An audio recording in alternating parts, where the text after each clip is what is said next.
नमस्कार, मैं हूं अंकुर और आप देख रहे हैं सत्य हिंदी बुलेटिन। एक नजर डाल लेते हैं अब तक की खबरों पर। गलवान घाटी में हुई भारत चीन सेनाओं की झड़प के बाद से ही तनाव बना हुआ है। इसके तहत पाकिस्तान के कारण कश्मीर में हो रहे हमलों के कारण पाकिस्तान से भी तनाव की स्थिति बनी रहती है। इस बीच अमेरिकी खुफिया विभाग ने भारत पाकिस्तान और भारत चीन के बीच तनाव बढ़ने की आशंका जताई है और कहा है कि इनके बीच संघर्ष बढ़ सकता है। अमेरिकी संसद की सुनवाई के दौरान इस रिपोर्ट को पेश किया गया। इसमें बताया गया है कि भारत और पाकिस्तान के बीच तनाव भरे रिश्ते गंभीर चिंता के विषय हैं। रिपोर्ट में कहा गया है कि पाकिस्तान एक लंबे समय से भारत विरोधी आतंकी समूहों का समर्थन करता रहा है और पाकिस्तान अगर भारत को उकसाने वाली कार्रवाई करता है या वो ऐसा करता हुआ दिखाई देता है तो उस पर भारत की ओर से सैन्य पलटवार किया जा सकता है। रिपोर्ट में बताया गया है कि प्रधानमंत्री नरेंद्र मोदी के नेतृत्व में भारत पाकिस्तान की ओर से असली उकसावे व सैन्य बल के साथ जवाब देने की संभावना ज्यादा है और दोनों ओर से आपसी रिश्तों में तनाव को देखने का नजरिया संघर्ष का जोखिम बढ़ाता है। उपराष्ट्रपति और राज्यसभा के सभापति जगदीप धनखड़ एक बार फिर सवालों के घेरे में आ गए हैं। अब मीडिया रिपोर्ट के मुताबिक उन्होंने अपने निजी स्टाफ के 8 सदस्यों को 20 समितियों का सदस्य बना दिया है। ये समितियां राज्यसभा के तहत काम करती हैं। इन नियुक्तियों पर विपक्षी दलों ने सवाल खड़े किए। कांग्रेस के लोकसभा सांसद मनीष तिवारी ने ट्वीट कर कहा, उपराष्ट्रपति राज्यसभा के पदेन अध्यक्ष हैं, वो वाइस चेयरपर्सन के पैनल की तरह सदन के सदस्य नहीं हैं। वो संसदीय स्थायी समितियों में निजी कर्मचारियों की नियुक्ति कैसे कर सकते हैं? क्या ये संस्थाओं को कमजोर करने के समान नहीं होगा? कांग्रेस के राज्यसभा के चीफ विप जयराम रमेश ने इस फैसले के पीछे दिए गए तर्क पर सवाल उठाया। उन्होंने कहा कि मैं इस कदम के तर्क या जरूरत को समझ नहीं पा रहा हूँ। राज्यसभा की सभी समितियों में पहले से ही सचिवालय से लिए गए सक्षम कर्मचारी हैं।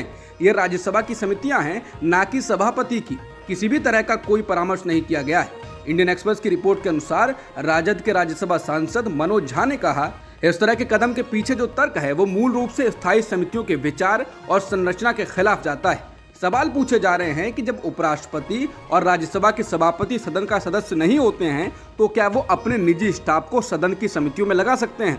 विपक्षी दलों के नेता पूछ रहे हैं, क्या ये संस्थाओं को कमजोर करना नहीं है? राहुल गांधी के विदेश के दौरे पर पीएम मोदी बीजेपी और आरएसएस पर हमलों को लेकर बीजेपी भड़की हुई है। बीजेपी राहुल गांधी पर देश को बदनाम करने का आरोप लगा रही है। तो इसी क्रम में अब कानून मंत्री किरण रिजिजू ने राहुल गांधी पर हमला बोला है। उन्होंने कहा कि राहुल गांधी भारत की एकता के लिए बेहद खतरनाक हो गए हैं और अब वो लोगों को भारत को विभाजित करने के लिए उकसा रहे हैं। राहुल की आलोचना करते हुए रिजिजू केवल यही नहीं रुके, उन्होंने कहा कि कांग्रेस के स्वघोषित शहजादे ने सारी हदें पार कर दी हैं। भारत के लोग तो जानते हैं कि राहुल गांधी पप्पू हैं, लेकिन विदेशियों को नहीं पता कि वो पप्पू हैं। उनके मूर्खतापूर्ण बयानों पर प्रतिक्रिया देना जरूरी नहीं है, लेकिन समस्या ये है कि भारत विरोधी ताकतों द्वारा भारत की छवि को धूमिल करने के लिए उनके भारत विरोधी बयानों का दुरुपयोग किया जाता है। बता दें, बीते दिनों राहुल गांधी ने कैम्ब्रिज विश्वविद्यालय के छात्रों को संबोधित किया था। अपने संबोधन में उन्होंने प्रधानमंत्री मोदी की आलोचना करते हुए कहा था कि उन्होंने भारत की विविधता को नष्ट करने में कोई कसर नहीं छोड़ी है। राहुल गांधी ने कहा था कि मोदी भारत की संरचना को बर्बाद कर रहे हैं। वो देश पर एक ऐसा विचार थोप रहे हैं जो भारत स्वीकार नहीं कर सकता है।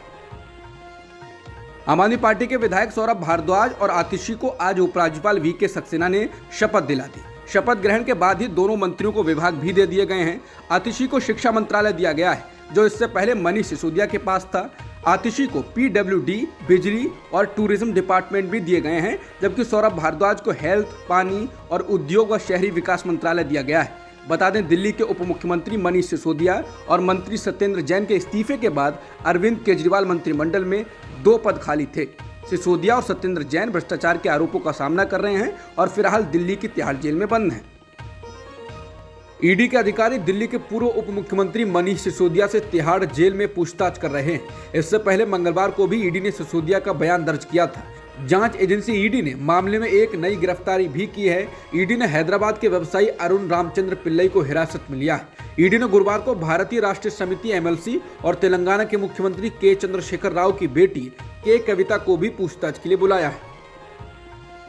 तमिलनाडु के सीएम एम.के. स्टालिन ने बीजेपी पर सीधा हमला बोला है। स्टालिन ने कहा कि उत्तर भारतीय राज्यों के बीजेपी नेताओं ने गलत इरादे से प्रवासी मजदूरों पर तमिलनाडु में हमले के बारे में अफवाह फैलाई।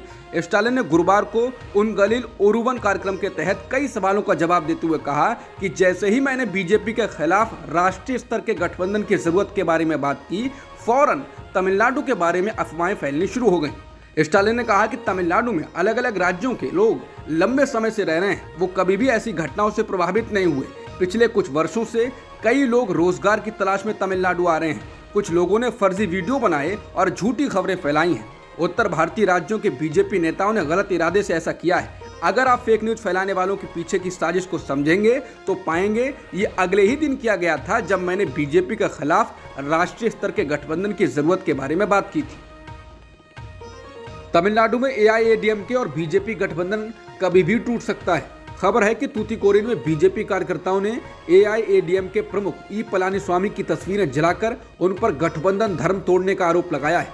बता दें, पिछले हफ्ते बीजेपी के 5 नेता एआईएडीएमके में शामिल हुए थे। बीजेपी को यह झटका ऐसे समय लगा है जब उसके प्रदेश अध्यक्ष के अन्नामलाई पर फेक न्यूज फैलाने का आरोप लगा है और उनके खिलाफ एफआईआर दर्ज की गई है। दरअसल बीजेपी को पिछले हफ्ते बड़ा झटका उस समय लगा था जब बीजेपी आईटी सेल के प्रदेश प्रमुख सीआरटी निर्मल कुमार ने पार्टी छोड़ दी थी। लेकिन बुधवार को 13 अन्य बीजेपी सदस्यों ने सीटीआर निर्मल कुमार के समर्थन में पार्टी छोड़ दी। निर्मल कुमार ने अन्नामलाई पर सत्तारूढ़ डीएमके सरकार के मंत्री के साथ गुप्त समझौता करने का आरोप लगाते हुए रविवार को पार्टी छोड़ी और एआईएडीएमके में शामिल हो गए। बॉलीवुड अभिनेता सतीश कौशिक का 66 वर्ष की उम्र में निधन हो गया है। उनके निधन ने आज 9 मार्च को बॉलीवुड को स्तब्ध कर दिया है। सतीश कौशिक के करीबी दोस्त और अभिनेता अनुपम खेर ने आज गुरुवार सुबह कहा कि अस्पताल ले जाते वक्त दिल का दौरा पड़ने से सतीश कौशिक का निधन हो गया। सतीश कौशिक 66 साल के थे। अचानक हुई इस मौत ने हिंदी फिल्म उद्योग को झकझोर कर रख दिया है। वो कल ही होली का जश्न मना रहे थे और उनकी तस्वीरें भी होली खेलते हुए देखी जा सकती हैं। लेकिन अगले ही दिन एक अद्भुत प्रतिभा के कलाकार ने दुनिया को अलविदा कह दिया। बॉलीवुड के बाकी कलाकारों ने एक्टर के साथ अपनी यादें साझा की हैं। अधिकांश ने अनिल कपूर की मिस्टर इंडिया फिल्म कैलेंडर की शानदार भूमिका के लिए सतीश कौशिक को याद कर अपनी श्रद्धांजलि दी है। बॉलीवुड कलाकारों और आम लोगों के अलावा प्रधानमंत्री नरेंद्र मोदी ने भी अभिनेता सतीश कौशिक के निधन पर शोक जताया। पीएम मोदी ने ट्वीट कर कहा कि जाने माने फिल्म शख्सियत सतीश कौशिक जी के असामयिक निधन से व्यथित हूँ। वो एक क्रिएटिव जीनियस थे जिन्होंने अपनी विलक्षण अभिनय और निर्देशन प्रतिभा से लोगों का दिल जीता। उनका काम लोगों का मनोरंजन करता रहेगा। पीएम मोदी ने कहा कि उनके परिवार वालों और फैंस के लिए संवेदनाएं प्रकट करता हूँ। भारत और ऑस्ट्रेलिया के बीच 4 टेस्ट मैचों की सीरीज का आज से अंतिम मुकाबला खेला जा रहा है। लेकिन इस मैच में खिलाड़ियों से अधिक चर्चा दोनों देशों के प्रधानमंत्री बटोर ले गए। दरअसल आज से शुरू हो रहे इस मुकाबले को देखने के लिए दोनों देशों के प्रधानमंत्री नरेंद्र मोदी स्टेडियम पहुंचे। भारतीय प्रधानमंत्री नरेंद्र मोदी और ऑस्ट्रेलियाई पीएम एंथनी अल्बनीज पहले दिन का खेल देख रहे हैं। मैच से पहले दोनों देशों के प्रधानमंत्रियों ने अपने अपने देश की क्रिकेट टीम के कप्तान को सम्मानित किया और उन्हें खास टेस्ट मैच की खास टोपी भी दी। इसके बाद एक खास गाड़ी में दोनों नेताओं ने स्टेडियम का एक चक्कर भी लगाया। अब तक की खबरों में इतना ही। बाकी खबरों के लिए बने रहिए सत्य हिंदी के साथ। नमस्कार।